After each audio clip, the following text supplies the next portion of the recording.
aujourd'hui est axée sur la posture qui s'appelle Makarasana. Makara, c'est le crocodile. Donc on va faire une posture qui est en lien avec Makara. Si on parle un petit peu de symbolique, en fait, Makara, c'est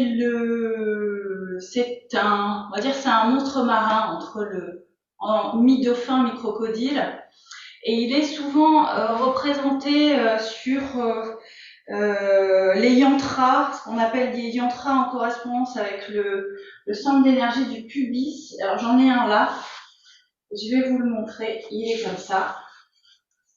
Voilà, ça c'est Makara. Donc ce petit animal là, comme ça peut-être on le voit mieux. Il est représenté ici. Et on dit que Makara c'est la monture de Varuna. Il a aussi la bouche ouverte qui représente une porte ou un accès. Et on dit que c'est un animal un peu comme le crocodile qui vit dans les marécages. Donc dans sa symbolique, on dit qu'il navigue dans les eaux troubles, de l'inconscient. Voilà. Donc ça c'est pour la symbolique. Pour l'aspect plutôt lié essentiellement à la posture, c'est une pratique qui permet de travailler sur les souffles, qui permet aussi de travailler sur toute la partie du ventre liée à la digestion. On peut aussi, avec cette posture, travailler sur les troubles digestifs. C'est une posture qui va aussi travailler sur la colonne vertébrale. On peut réajuster un petit peu quelques petites imperfections, même si bien évidemment, si on a un souci au niveau de l'axe de la colonne vertébrale, il est toujours mieux d'aller voir un professionnel qui s'occupe de ces sujets-là. Mais voilà, ça permet un petit peu de corriger en complément. Et puis, c'est aussi une posture qui va apaiser, qui va aider à travailler sur le stress, les angoisses. Donc, elle va un petit peu, comme on dit, puisque c'est une posture en torsion, elle va essorer les contenus. Et on peut l'utiliser aussi pour tous ces petits tracas liés au stress. Elle est aussi très intéressante. Voilà, donc je vous propose en fait de démarrer tout de suite par la posture. Je vais vous expliquer un petit peu comment on va travailler, puisque Makara, c'est une posture, enfin c'est une série de postures. Il y en a 6. Il y a 6 postures, donc on va les dérouler toutes les 6. Il y en a aussi, alors il y en a 2 autres, donc on peut dire qu'il y en a, 8, mais voilà, plus de manière, on va dire, puriste, on va dire qu'il y a 6 postures, mais je vais vous montrer les 8. Et puis, donc c'est une posture qu'on retrouve pas dans les textes de yoga. Elle est très peu pratiquée dans les écoles. Et c'est une posture très intéressante. C'était quand même une belle posture de santé, très puissante, et elle est facile d'accès, elle est facile à travailler quand on est débutant. Simplement, si vous avez des problèmes de dos, pratiquez-la doucement. Mais on peut toujours la pratiquer, il n'y a aucune contre-indication à cette posture.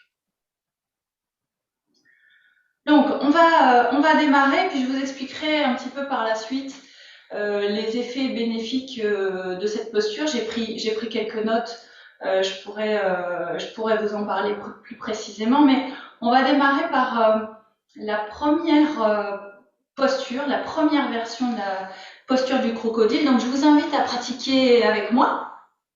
On va le faire ensemble. On pratique à peu près la posture du crocodile environ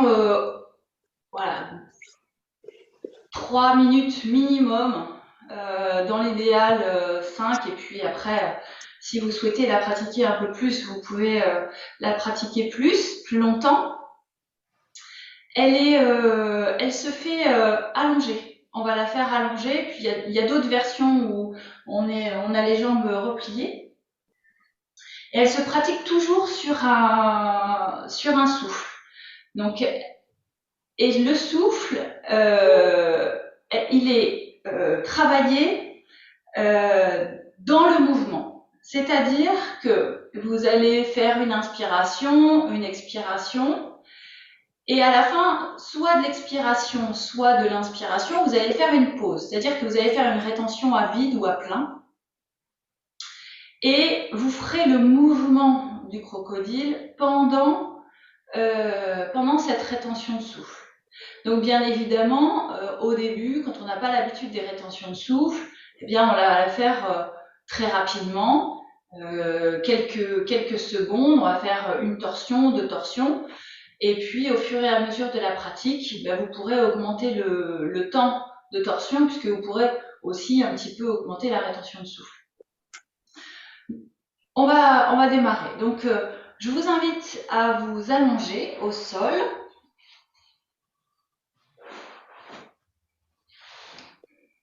Et on va mettre les bras en croix, dans l'alignement du cœur. Et de temps en temps, en fait, vous allez vérifier que vos bras sont bien positionnés dans l'alignement. Ensuite, alors là, vous ne le voyez pas, donc je vais décaler un petit peu l'écran. Je vais vous montrer au niveau des pieds. Donc, dans la première version, vous allez avoir les pieds croisés. Donc, croisés d'un côté, croisés de l'autre, puisqu'on va toujours faire la posture d'un côté et de l'autre. Donc, si, ça sera peut-être plus simple que je montre avec le tapis de l'autre côté. Tiens, c'est une.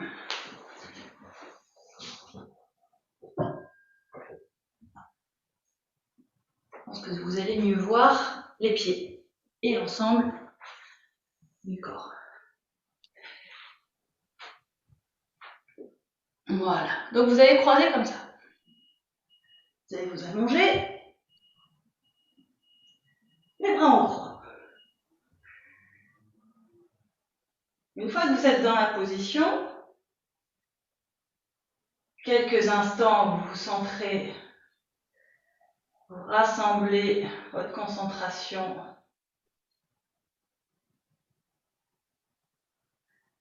Vous laissez apaiser le souffle.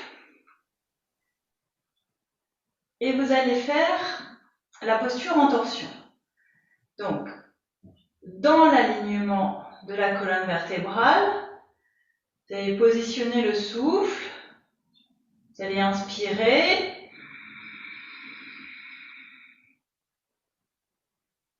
Et puis vous allez expirer.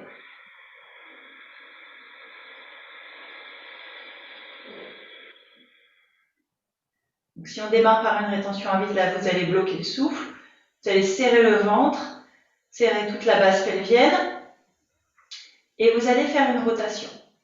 Par exemple, vous allez tourner l'ensemble des pieds à gauche, ce qui fait que votre colonne va se tordre d'un côté, la tête va partir de l'autre, donc la tête va partir à droite et vos pieds vont partir à gauche.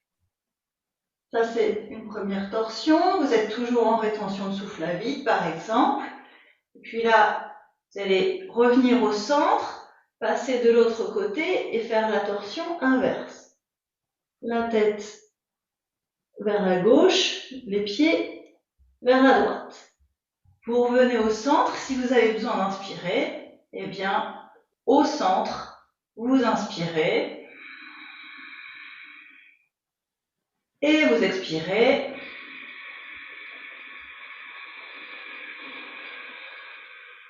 Vous tenez le souffle et vous refaites la torsion.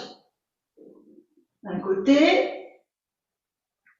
au centre, puis de l'autre côté, au centre, vous revenez et vous inspirez.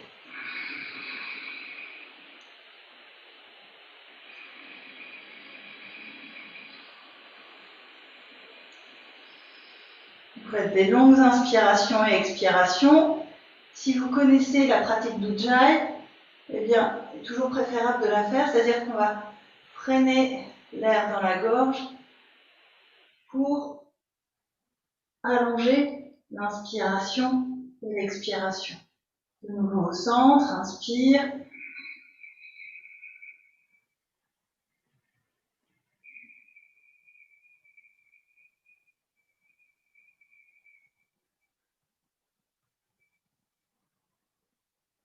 Quand vous avez fini d'expirer, vous bloquez. Et de nouveau la torsion.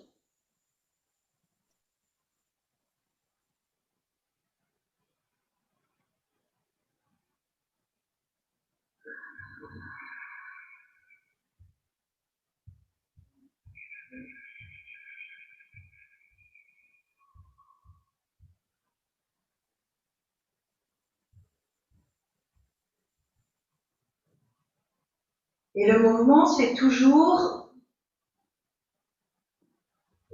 sur la rétention de souffle.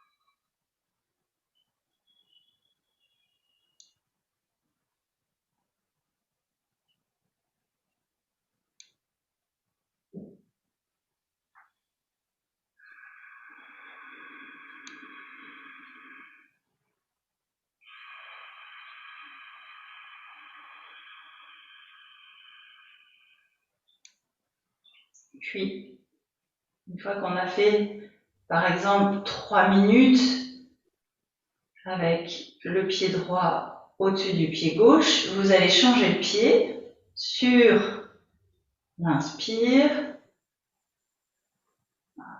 On va revenir, donc le pied gauche au-dessus du pied droit, et de nouveau, inspire, expire, rétention dans le mouvement de la torsion. Donc on inspire, on expire, on allonge le souffle. Si possible, l'expiration 2 fois plus longue que l'inspiration. Et on va faire la torsion sur la rétention de souffle.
Puis vous pouvez aussi allonger les rotations. Si vous vous sentez à l'aise dans la rétention à vide, eh bien vous faites 2, 3, 4 torsions de manière à allonger le temps de rétention.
Voilà, ça c'est pour la première version. Vous revenez au centre, vous pouvez redescendre les pieds quelques instants, relâcher, revenir éventuellement les bras le long du corps.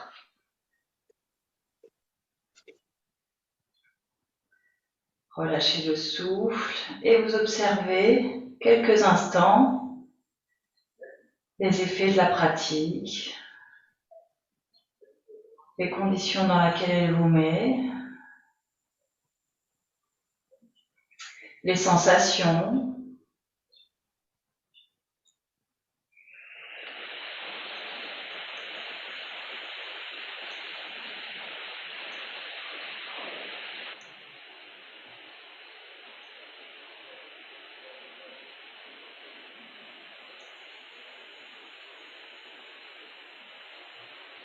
Alors on a fait la première version. Maintenant on va faire la deuxième version de la posture du crocodile. Alors elle est similaire mais on va augmenter la torsion. Et là on va poser les pieds, le pied droit. On va commencer par le pied droit qui va tourner. Donc on va augmenter la torsion avec le fait d'avoir posé les pieds l'un sur l'autre.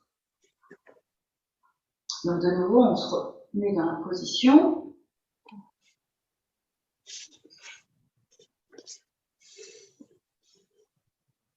On repositionne les bras dans l'alignement du cœur.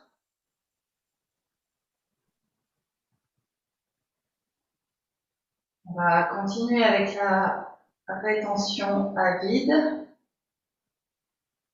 Donc on va inspirer.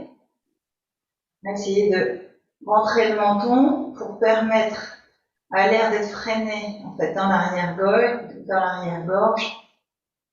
et de faire un bruit avec le souffle qui est vraiment freiné dans l'arrière-gorge.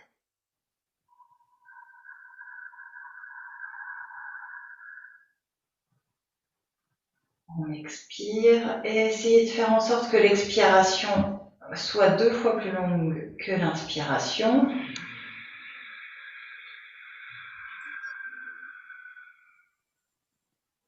On va faire la torsion comme tout à l'heure. Et vous voyez, alors sans décoller l'épaule,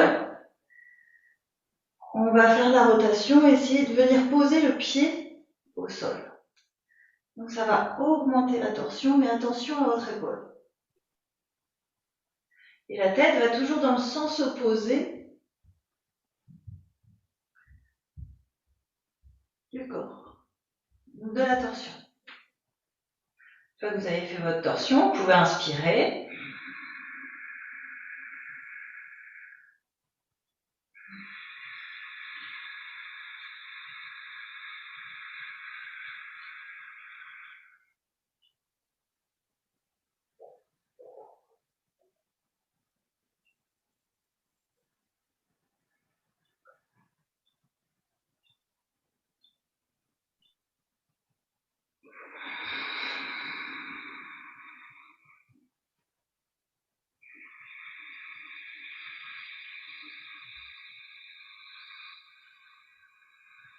Vous y allez à votre rythme, au niveau de l'inspiration, de l'expiration, de la rétention, les torsions.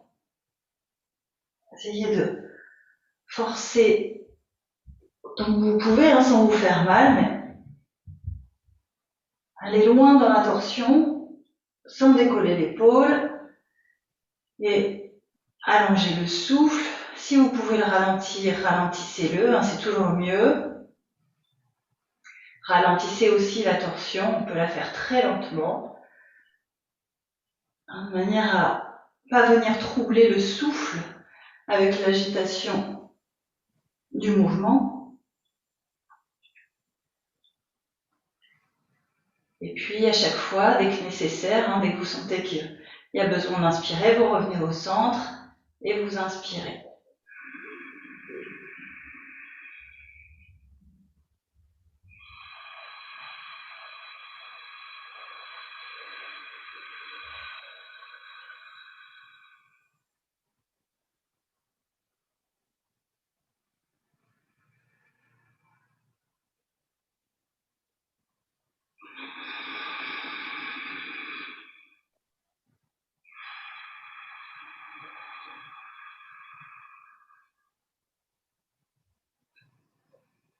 Et puis ensuite, et bien quand les 3 minutes sont terminées, vous faites l'autre pied et de nouveau, vous partez.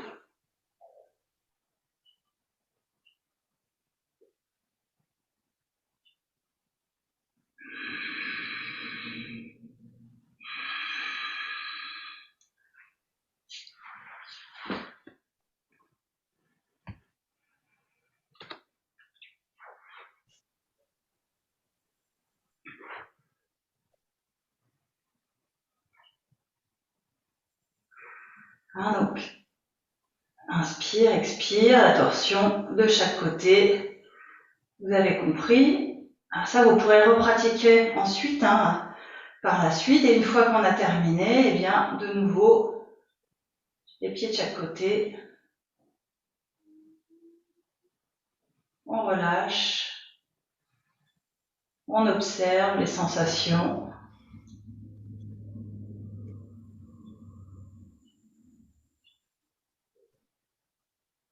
Puis on va passer aux autres versions. Donc cette fois, les versions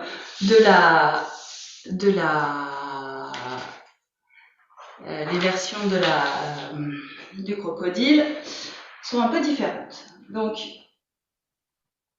on va ici positionner le pied sur le genou. Et on va faire la torsion différemment, mais c'est toujours une torsion. On reste toujours sur le positionnement des bras et du corps, de la torsion. Cette fois, toujours les bras dans l'alignement. On va faire, donc, alors si on change un petit peu au niveau du souffle, on pourrait changer, ne pas faire la rétention à vide, comme on l'a fait sur les 2 versions précédentes, mais la version avec une rétention à plein. Donc cette fois, donc, on va expirer. On inspire. Et dans la rétention à plein, on va faire la torsion. Alors là, le genou se lève pour venir faire la torsion au-dessus et aller chercher le sol avec le genou.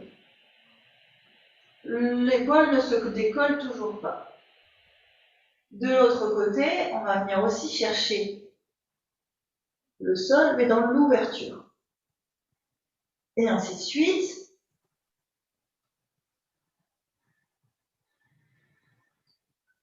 On va faire la torsion avec le genou. Et on va ouvrir. Et on ferme, on fait la torsion. Et là, vous êtes en rétention à plein. À chaque fois que vous faites la torsion. Pareil, de l'autre côté. Donc, vous voyez, dans cette position, toujours la tête à l'opposé du corps. Dans cette position, on augmente encore la torsion.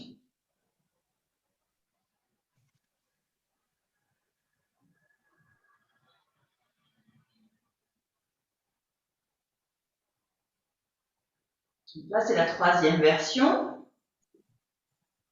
Et puis, on en aura une 4e. Je vous ai dit qu'il y en avait 6, voire 8.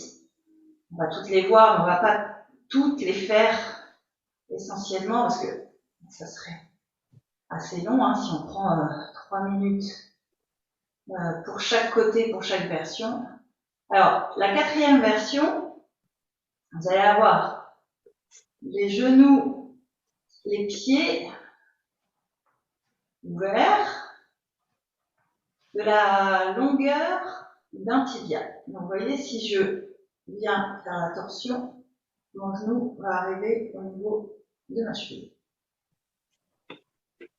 Donc, la plante du pied. Donc là, dans cette position, alors toujours si on fait la rétention à plein, vous allez faire expire, inspire,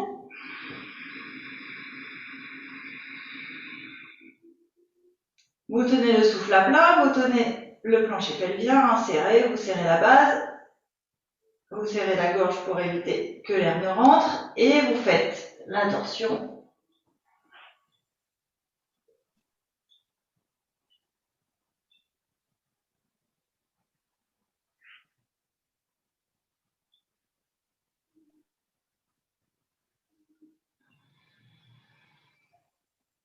On revient au centre pour expirer.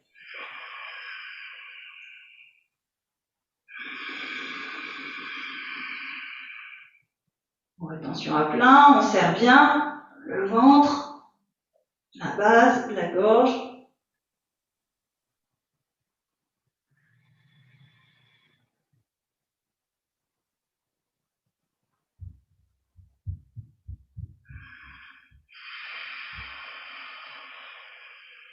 Et on revient au centre systématiquement pour relancer le souffle.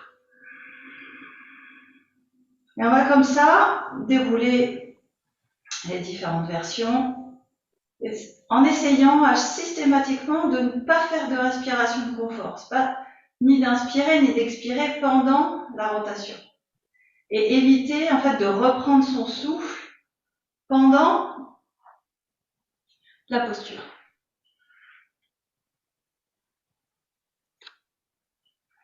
Alors, si on reprend on va faire la 5e version. Donc, pour la 5e version, on va avoir les jambes qui vont être collées au bassin. Donc, cette fois, les genoux sont collés l'un à l'autre et les pieds sont le plus près possible du bassin. Et là, on va faire, par exemple, soit une rétention à plein, soit une rétention à vide sur la torsion. On peut même faire ce qu'on appelle Uddiyana. C'est une grande contraction du ventre qui va vraiment tirer l'énergie. Alors ça, on fait sur des versions, par exemple, plus avancées. Donc, on pourrait faire Uddiyana pour ceux qui connaissent, Uddiyana Bandha. Là, on va le refaire, par exemple, sur une rétention à plein. On va faire inspire, expire. Donc, pour le coup, on réinspire pour faire la rétention à plein. Donc, on expire, inspire. Et là, vous allez faire la rotation. Donc, vous êtes en rétention à plein. Alors, moi, je parle, mais normalement, on ne parle pas. Pendant la torsion, on est en rétention à plein. Voilà. Donc, les genoux sont collés l'un à l'autre. Les chevilles aussi. Et vous faites la torsion. Et une fois que la torsion est terminée, vous inspirez. Et vous expirez. Et ainsi de suite, si vous êtes en rétention à vide. Voilà, ça c'est pour la 5e version. Et puis, donc on va parler de la 6e version qui est un petit peu différente. Là, vous allez rapprocher les genoux de la poitrine. Vous allez enlacer les genoux. Et on va faire la torsion. Alors, c'est toujours pareil. La tête part dans le sens opposé. Et vous allez aller chercher le sol sur la rétention de souffle. Ici, alors vous voyez, ne faites pas ce que je viens de faire, c'est-à-dire on va aller chercher ici, et il va falloir repartir de l'autre côté. Donc, on ne se laisse pas complètement aller au sol. La tête fait contrepoids, la torsion, et puis on repart, et toujours sur la rétention, soit plein, soit vide, soit dans Uddiyana. Alors dans cette posture-là, c'est un peu plus difficile, Uddiyana, mais éventuellement, pourquoi pas la faire si vous voulez essayer. Et la tête bien en torsion toujours.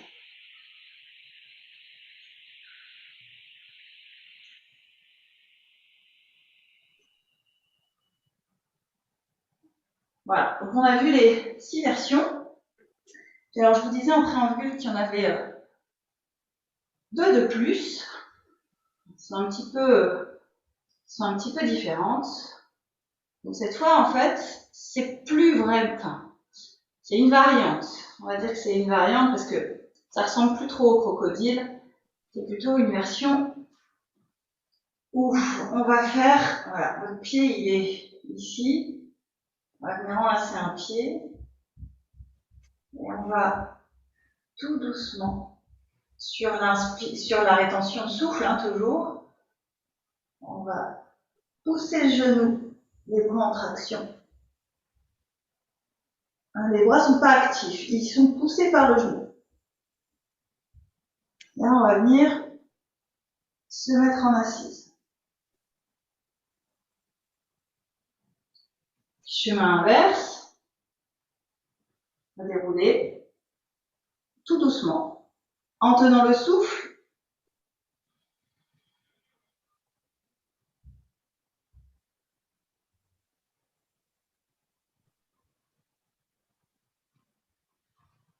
Quand vous êtes au sol, vous inspirez.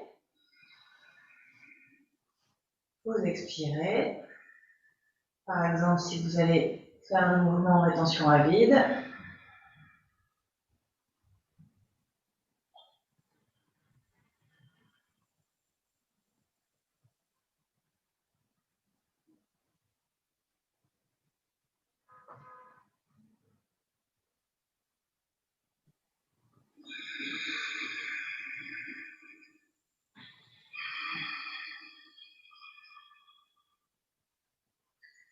Et puis, toujours de l'autre côté, on refera la même position.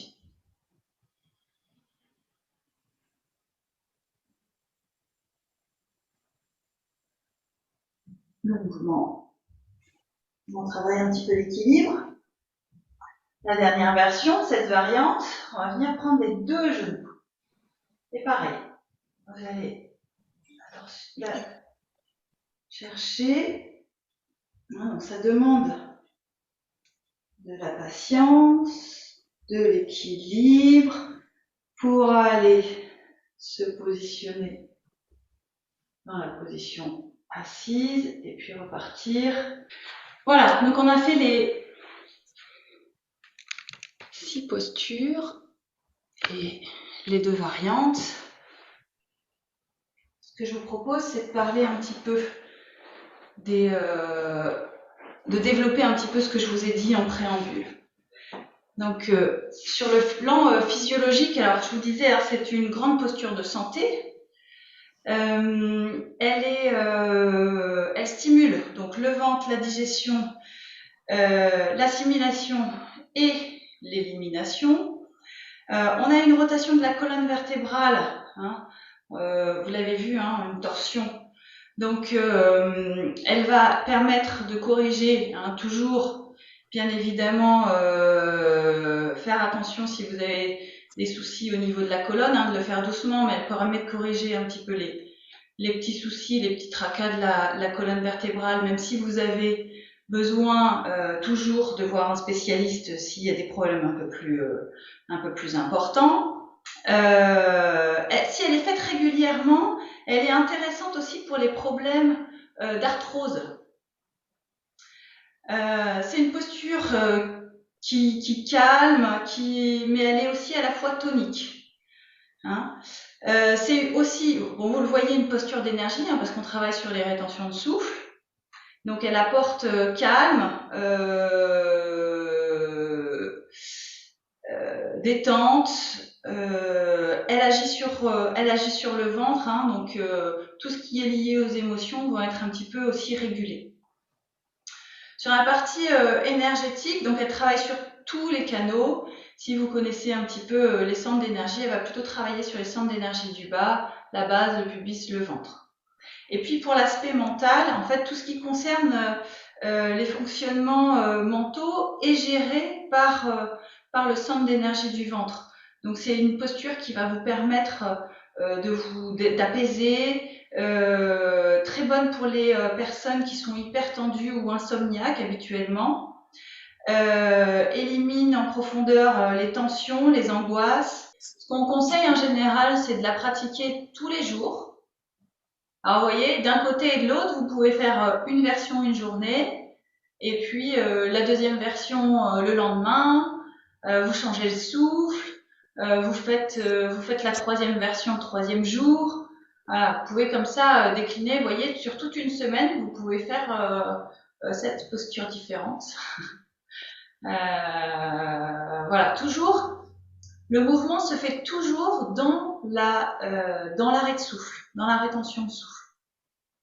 Donc voilà, n'hésitez pas à la faire, elle est vraiment conseillée pour tout le monde. Et toujours à la fin, prenez un temps de pause pour observer. Observer ce qui se passe au niveau des sensations, etc. Alors vous pouvez la faire le matin ou le soir. Hein, si vous avez des problèmes d'endormissement, par exemple, elle est très bonne le soir.